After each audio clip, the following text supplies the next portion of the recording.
오늘 우리에게 주신 말씀은 마태복음 5장 1절부터 5절입니다. 찾으신 후 저와 여러분이 한 절씩 교독하신 후 마지막 절은 다 함께 합독하시겠습니다. 마태복음 5장 1절부터 5절입니다. 제가 먼저 봉독하겠습니다. 예수께서 무리를 보시고 산에 올라가 앉으시니 제자들이 나온지라. 입을 열어 가르쳐 이르시되 심령이 가난한 자는 복이 있나니 천국이 그들의 것이며 애통하는 자는 복이 있나니 그들이 위로를 받을 것이며 온유한 자는 복이 있나니 그들이 땅을 기업으로 받을 것이며. 아멘. 주 예수 그리스도의 은혜와 하나님의 사랑과 성령의 교통하심이 너희 무리와 함께 있을지어다. 아멘.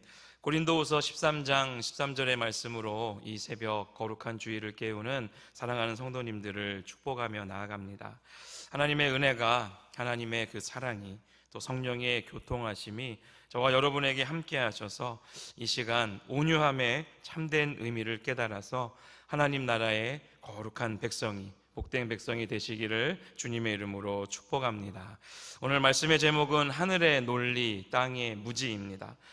팔복 세 번째 이야기를 오늘 이 새벽 강단에서 선포할 텐데, 이 말씀을 통해서 다시 한번 온유가 어떠한 것인지에 대해서 우리의 마음에 깊이 새기는 시간이 되기를 간절히 소망합니다. 세상 사람들이 말하는 논리가 있습니다. 속히 말하면 세상의 철학이라고도 이야기할 수 있고, 또 하늘이 말하는, 즉 우리 예수님이 하나님께서 말씀하시는 논리가 있습니다. 34년 예수님이 태어나시고 딱 34년 되는 그쯤에 예루살렘 성 밖에서 큰 사건이 일어납니다. 아주 큰 사건이라고 하니까 우리 모두가 다 아는 사건입니다. 사도행전에 기록되어져 있는 일인데, 한 남자가 돌에 맞아 죽어가고 있습니다. 그의 이름은 이미 누군지 아시겠죠? 면류관이라는 이름의 뜻을 가진 스데반이었습니다. 놀라운 것은 그가 돌에 맞아 죽어가면서도 얼굴빛이 천사와 같다라는 것입니다. 천사와 같이 얼굴빛이, 죽어가는 그 와중에 돌을 맞으며 피를 흘리고 있는 그 모습 속에 천사처럼 빛났다라는 표현이 있습니다. 그리고 그 옆에 또 다른 한 남자가 서 있습니다. 사람들의 겉옷을 맡아주고 스데반을 죽이는 일을 주도하고 있었던 사울이라는 사람이었습니다. 두 사람의 모습이 너무도 대조되고 있습니다. 사울은 말 그대로 세상이 말하는 강한 자였습니다. 로마 시민권을 가졌고 가말리엘 수하에 열심을 다해서 공부했던 수제자였고요. 종교적으로 그 열심이 그 누구보다도 뛰어났던 사람입니다. 반면 스데반은 어떤 사람일까요? 이방 태생의 헬라파 유대인이었고 교회에서 과부들을 돌보는 평범한 집사였습니다. 세상의 잣대를 가지고 이 두 사람을 비교해 본다면 어떻게 판단하시겠습니까? 사울이 승자입니다. 왜요? 사울은 살아남았고 스데반은 죽었으니까요. 그런데 하나님의 눈으로, 또 우리가 말씀을 알고 있는 성령의 눈으로 봅시다. 스데반의 죽음은 어떤 죽음입니까? 온유한 죽음이었습니다. 그리고 그 죽음이 사울의 눈에 들어왔고 사울의 마음에 어쩌면 깊은 인상을 남겼습니다. 그리고 나서 어떤 일이 벌어집니까? 이 사울이 다메섹 도상을 걸을 때에 누가 나타납니까? 부활하신 예수님을 만나게 됩니다. 3일간 앞을 못 보고 그가 하나님 앞에 엄청난 깊은 심연의 시간을 갖게 됩니다. 이 시간을 통하여서 사울은 바울로 이름을 개명하게 되면서 180도 바뀐 하나님의 사람으로서 모든 평생에 생명을 걸고 복음을 전하는 자로 그 삶이 바뀌게 됩니다. 이것이 바로 오늘 우리가 살펴볼 하나님 나라의 또 다른 역설입니다. 세상은 말합니다. 강한 자가 이긴다. 돈이 최고야. 밀어붙여야 된다. 힘이 곧 정의야. 나에게 있는 권력이 힘이야. 하나님의 아들이신 예수님은 어떻게 이야기합니까? 정반대의 말씀을 오늘 하고 있는 것입니다. 온유한 자는 뭐가 있습니까? 복이 있나니 그들이 땅을 기업으로 받을 것이며. 여러분, 이미 우리는 어떤 것을 선택해야 될지 다 알고 있습니다. 세상의 논리를 따를 것인가, 아니면 하나님의 진리를 믿을 것인가. 오늘 겸손한 마음으로 이 온유에 대해서 다시 한번 깊이 생각하는 시간이 되어지기를 간절히 소망합니다. 먼저 우리가 오해하는 것들이 있습니다. 온유함이라고 말하면 주로 무엇을 떠올릴까요? 온유함이 무엇인지 우리가 분명히 알아야 되는데, 대부분의 사람들은 이 온유를 크게 오해하기도 합니다. 한번 잘 들어보시기 바랍니다. 온유는 어떠한 것일까요? 타고나는 걸까요? 네, 타고나는 기질이 아닙니다. 네, 성격이 아니라는 겁니다. 어떤 사람들은 그렇게 얘기해요. 저는 원래 성격이 급해서 온유할 수가 없어. 제가 뭐라고 말씀드렸습니까? 온유는 성격도 기질도 아닙니다. 온유함은 자연적인 그런 성격의 문제가 아니라 내 안에 영적인 상태를 말합니다. 어떤 사람이 천성적으로 조용하다고 해서 그건 온유한 게 아닙니다. 착하다고 해서 그것이 온유함이 아닙니다. 네, 그냥 그거는 성격 그대로 그냥 내성적인 사람이라는 것입니다. 반대로 천성적으로 내가 막 활발하기 때문에 온유할 수 없다라는 것도 아닙니다. 한번 그거에 맞춰서 베드로를 떠올려 보시면, 베드로는요 원래 성격이 어떻습니까? 급하고 혈기가 넘치는 사람입니다. 성령으로 놀라운 역사함으로 그의 삶이 온유한 사람으로 바뀌게 됩니다. 베드로는 온유한 사람입니다. 여러분, 성격을 말하는 게 아닙니다. 또 온유함은요 강함과 약함을 나타낼 때에 약함이 아닙니다. 의지박약자나 결단력이 없는 사람이나 이런 사람들을 말하지 않습니다. 성경의 위대한 인물을 한번 볼게요. 모세는 온 땅의 그 모든 사람보다, 지면의 모든 사람보다 온유함이 더했다라고 기록된 사람이 바로 모세입니다. 그가 약한 사람이었습니까? 모세는 바로 왕 앞에서 내 백성을 보내달라고 외쳤습니다. 당당히 말했습니다. 모세를 통해서 하나님은 무엇을 가르십니까? 홍해를 가르십니다. 반석에서 물이 나게 하십니다. 60만 명을 이끌고 40년간 그 광야를 행진한 모세가 온유하다라고 얘기합니다. 다윗왕을 한번 떠올려 보십시오. 골리앗을 쓰러뜨린 이 용사, 시편에서는 그 온유함을 노래합니다. 어떻게 이야기하냐면 다윗왕은 이렇게 얘기하죠. 여호와께서 겸손한 자를 붙드시고 악인을 땅에 엎드리시는도다. 바울 사도처럼 복음을 위해서 매맞기를 수없이 당하고 감옥에 갇히고 돌에 맞아 죽을 뻔하지만 굴복하지 않는 강인한 그 사도가 그리스도의 온유와 관용으로서 권면한다는 말까지 하게 됩니다. 여러분, 이 온유함에 대해서 우리가 깊이 생각을 해보셔야 됩니다. 굴복과 비굴함도 아닙니다. 무관심도 아니고 체념도 아닙니다. 또한 이 온유함은요 인기를 얻기 위한 처세술도 아닙니다.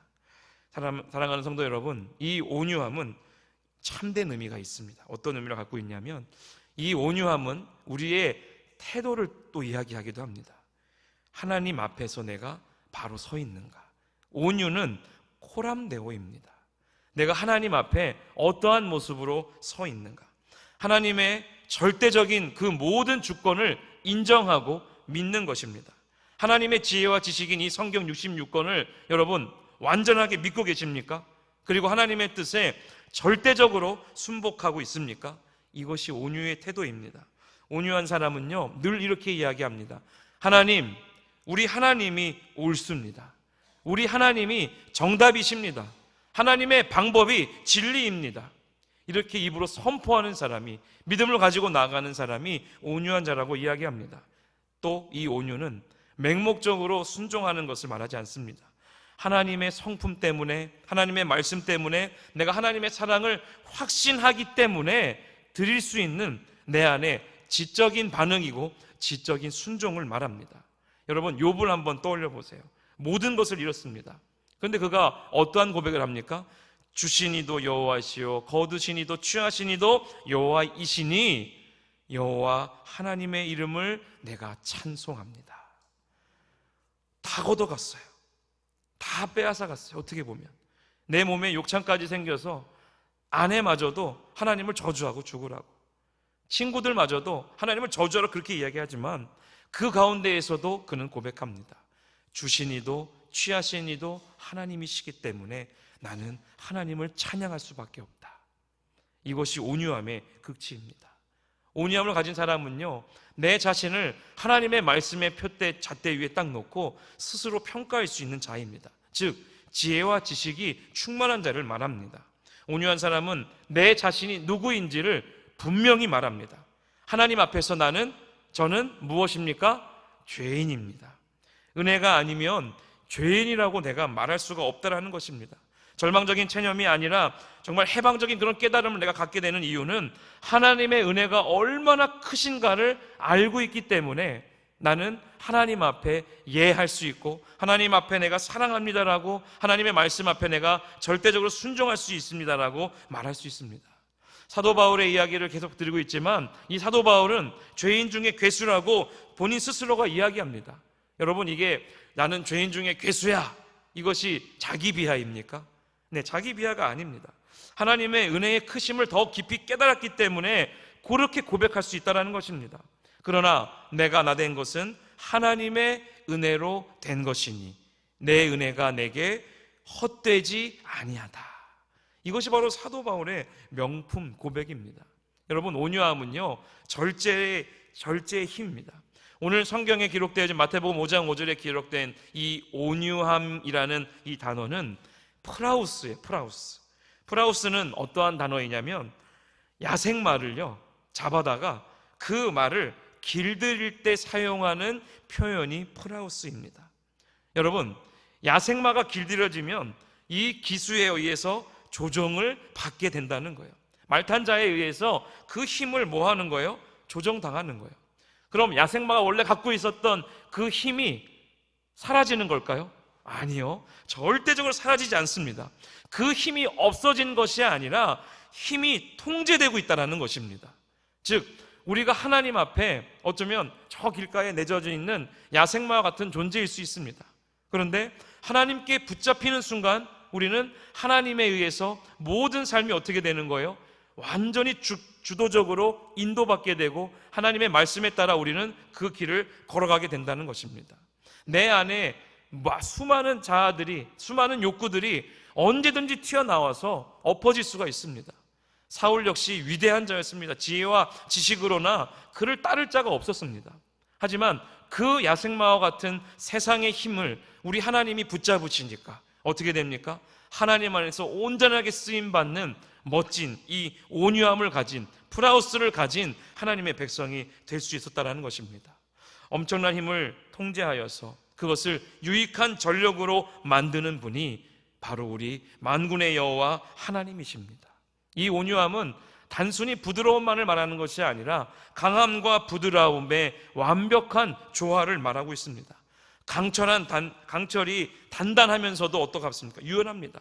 여러분, 명검은요 딱딱하지만 않습니다. 정말 이 명검은 유연하기도 합니다. 강하지만 유연함을 가진 이 명검은 그 어떤 것도 베낼 수 있는 힘이 있습니다. 진리에 타협하지 않지만 사랑으로서 진리를 전하는 자입니다.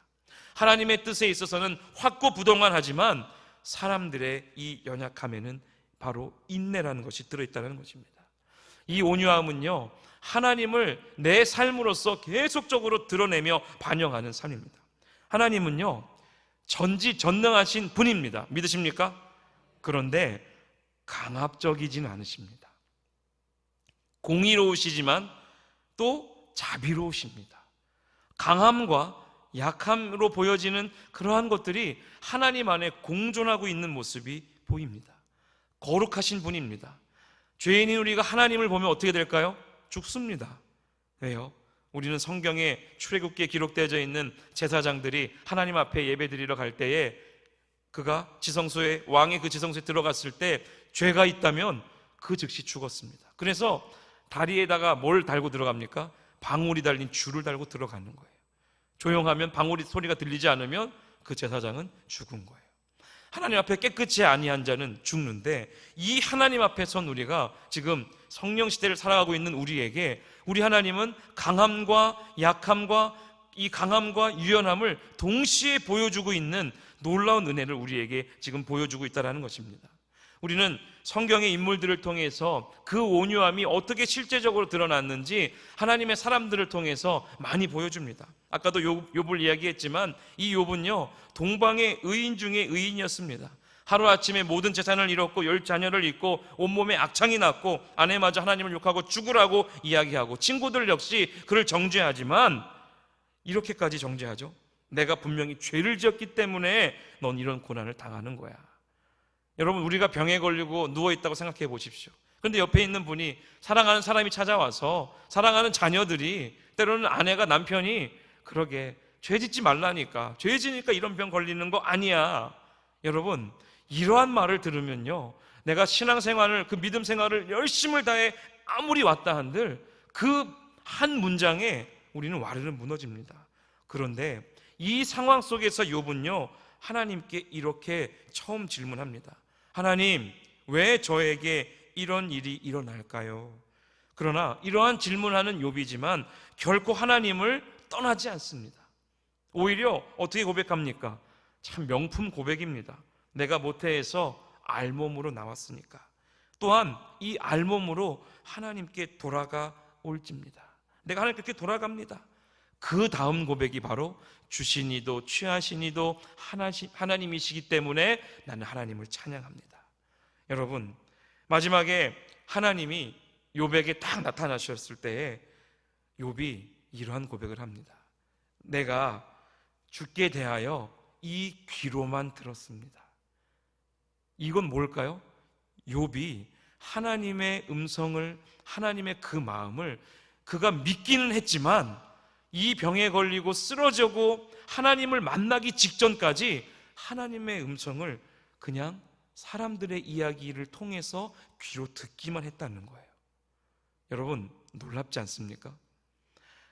그 하나님이 처음부터 나타나서 욥에게 와, 내가 너와 함께하며 이렇게 인도하며 이렇게 얘기한 적이 없다는 거예요. 사람들의 그 믿음의 이야기들을, 오늘 이 말씀을 지금 저와 여러분이 이 귀를 통하여 듣는 것처럼 하나님을 한 번도 본 적 없는 그 욥이 오직 듣는 마음으로, 듣는 믿음으로 살아냈다는 거예요. 모든 병이 끝났을 때에 하나님이 그 앞에 나타나서 야, 짜잔 하니까 그제서야 저 하나님 귀로만 들었는데 하나님을 제가 이제 눈으로 보네요. 이게 진짜 믿음입니다. 그러면서 그가 뭐라고 또 얘기하는지 아십니까? 제가 스스로 거두었습니다. 모든 먼지 같은 티끌 가운데에서, 제 가운데에서 제가 이 시간 하나님을 눈으로 보는 이 시간 회개합니다라는 고백을 합니다. 죽기 직전까지 간 모든 것을 잃은 그 욥이 왜 욥기라는 이름으로 성경에 기록되어져 있느냐? 그 믿음이 하나님을 보지 않고 믿음이기 때문에 기록되어져 있는 것입니다. 여러분, 하나님을 보셨습니까? 하나님을 보고 계십니까? 우리는 그 말씀, 성경 66권에 기록되어져 있는 이 말씀이 하나님의 현현입니다. 우리는 이 말씀을 믿고 있습니다. 로마서에도 기록되어져 있지만 우리의 믿음은 하나님의 말씀을 들음으로 자라납니다. 하나님의 말씀을 듣고 하나님의 말씀을 읽을 때에 우리의 믿음은 이 욥처럼 자라나기 시작하는 겁니다. 하나님이 우리 앞에 나타났을 때 이제 내가 눈으로 주를 보며 다시 한번 나는 하나님 앞에 회개합니다. 즉, 이 욥을 보면서 온유함을 가진 대명사라고 이야기합니다. 이해할 수 없는 상황 속에서도 하나님을 신뢰하는 것, 내 자신의 지혜가 아니라 하나님의 지혜에 내 모든 것을, 내 생명까지도 맡기는 것입니다. 하나님, 정말 가만히 보십시오. 욥은요, 하나님께 질문하고 토론하고 사람들과 막 이야기하지만 그가 하지 않았던 딱 한 가지 행동은 하나님을 절대로 떠나지 않았다는 것이고 하나님을 더 깊이 알기 위해서 그는 들어갔다는 것입니다. 두 번째 인물 다윗, 잘 알고 있지만 사람과의 관계 속에서 이 다윗은 온유함의 끝을 또 보여줍니다. 다윗이 너무도 사랑하는 아들, 정말 잘생긴 아들이 하나 있었죠. 압살롬. 그 압살롬이 반역했을 때에 피난길로 떠났을 때를 한번 상상해 보세요. 피난길에 올랐을 때에 시므이라는 사람이 그를 따라와서 막 저주하고 돌을 던집니다. 야, 어떻게 얘기하냐면 이런 피 흘린 자야, 이런 비류야, 저기 꺼져라, 저기 나가라. 네, 다윗의 부하들이 왕에게 하는 그 행동을 보면서 화가 나서 얘기하죠. 야, 이 죽은 개야, 이런 죽은 개 같은 인간아, 내 주 왕을 왜 저주하냐? 청하간대 다윗 왕이시여, 나로 가서 그의 머리를 당장 자르게 하소서. 여러분, 한번 상상해 보세요. 그런 이야기를 내가 들었다고 하고 내 안에 내 밑에 정말 싸움을 잘하는 부하들이 너무 많아요. 정말 저 아무것도 아닌 그 시므이를요, 가서 죽이겠다 하면 그냥 죽여, 그래 끝내. 아우 너무 듣기 싫다. 어떻게 나한테 이런 말 할 수 있지? 손가락 하나 튕기고 입 뻥끗하면요, 시므이는 거기서 그 자리에서 죽는 겁니다. 그런데 그 욕을 들은 돌까지 맞아가는 다윗이요, 이런 고백하잖아요. 그대로 둬. 가만히 놔둬. 그가 저주하게 하는 것은 하나님의 명령이야. 이게 여러분 말이 됩니까? 도망가고 있는 그 다윗, 자기 하나님을 평생 의지하면서 나아가는 다윗이요, 길가에서 돌 던지고 욕하고 있는 그 아무것도 아닌 사람이 말하는 입술을 보고요, 그것이, 내가 욕을 듣는 것이 하나님의 명령이라고 이야기합니다. 목사들도 사역자들도 그래요. 성도들에게 안 좋은 이야기를 듣거나 때로는 비난하는 이야기를 들을 수가 있거든요. 그런데 그런 이야기를, 부정적인 이야기를 들을 때, 반응할 때 그 말에 대해서, 아, 성도를 통하여서 하나님이 말씀하시는구나, 이 생각을 얼마나 많은 사역자들이 할까? 제 스스로에게도 던집니다. 내가 그 말을 사랑하는 성도들에게 들었을 때, 감히 어찌 주의 종에게 저런 말 할 수 있지? 이건 끝난 겁니다. 죽은 자예요. 죽은 사역자라고 저는 얘기합니다. 저는 이 다윗이 압살롬의 반역으로 도망가고 있을 그때에 시므이가 다윗에게 욕했던 이 말이 하나님께서 나에게 하신 명령이야라고 말할 수 있는 이 문장이 제 안에 신학교 다닐 때에 너무 강렬하게 와닿았습니다.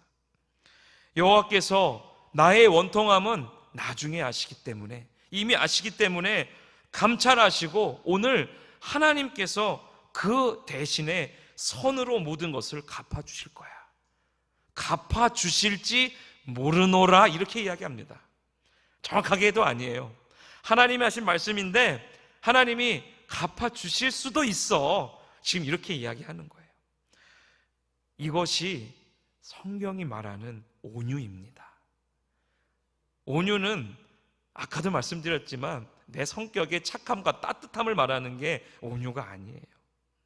나는 바보 같고 여전히 아무것도 아닌 것까지, 아무것도 없는 것 같은 존재이지만 하나님을 절대적으로 신뢰하며 내 자신에 있는 그 말을, 권리를 주장하지 않고 보복하지 않는 것입니다. 오히려 그 상황마저 하나님의 뜻으로 받아들이는 것, 이것이 바로 다윗이 하나님 앞에 합한 자라는 마음을 가지게 한 엄청난 절대적인 이유입니다. 한마디만 하면 시므이는 죽어 나자빠지지만, 그러나 다윗은 절대 그렇게 하지 않습니다. 모든 것이 하나님 안에서 이루어지는 일이라고.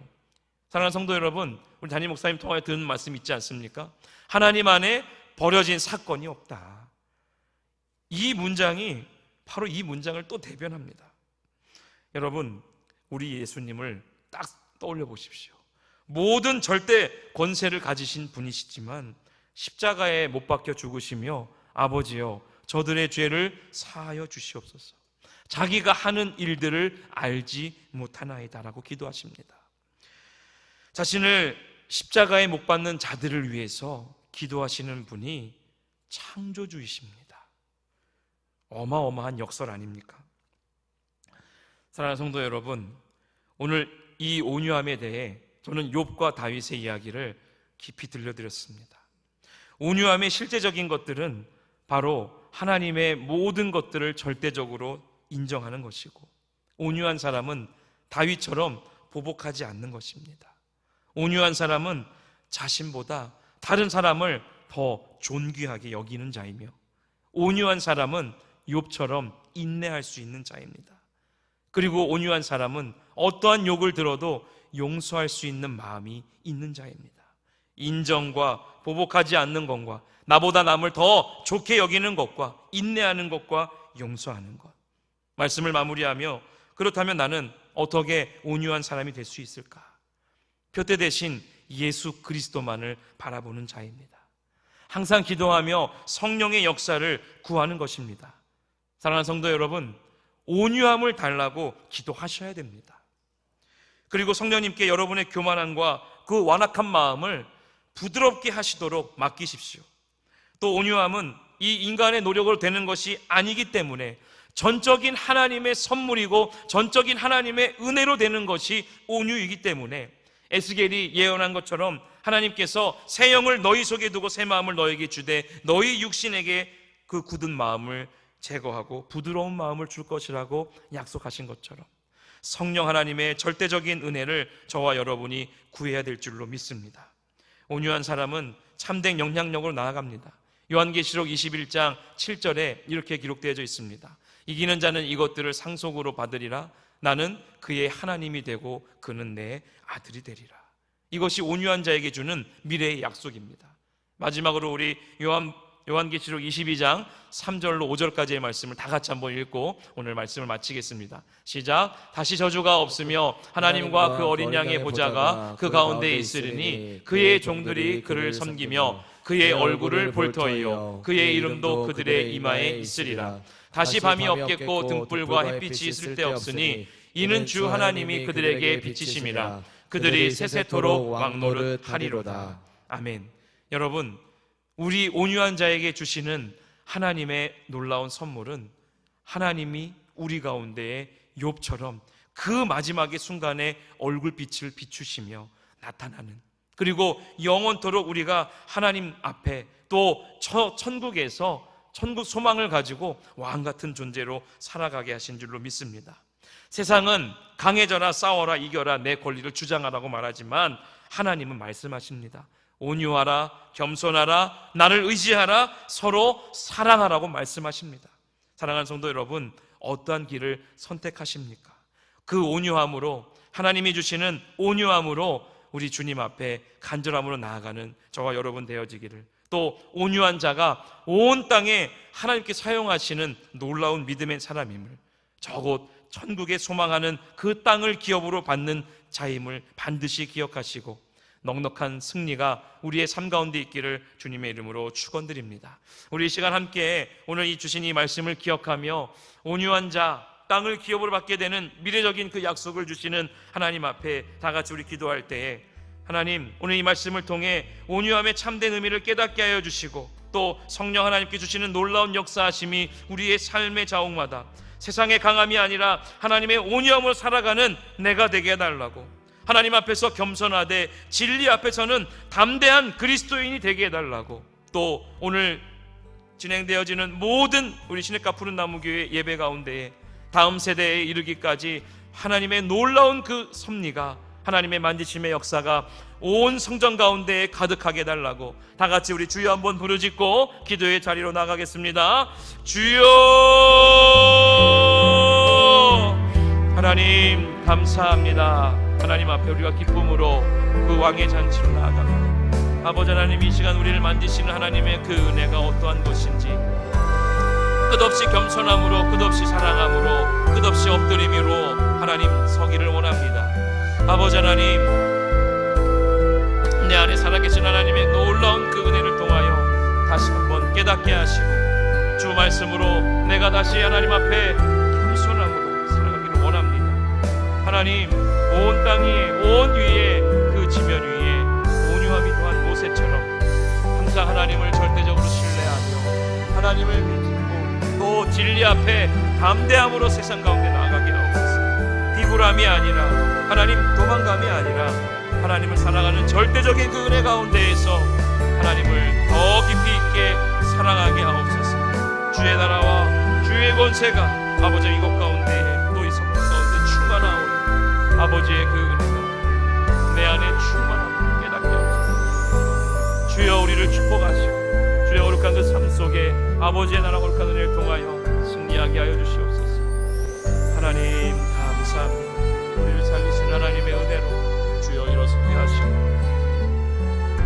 아버지의 말씀으로 다시 한번 깊이 있게 살아가는 우리 모두가 되어지게 하옵소서. 하나님 말씀 앞에 회개하게 하시고 온 땅의 아버지의 모든 것 속에 하나님을 찬양하는 그 은혜가 우리의 모든 자원마다 임하게 하여 주시옵소서. 하나님 주여 주여 우리에게 은혜를 더하여 주시옵소서. 아버지 하나님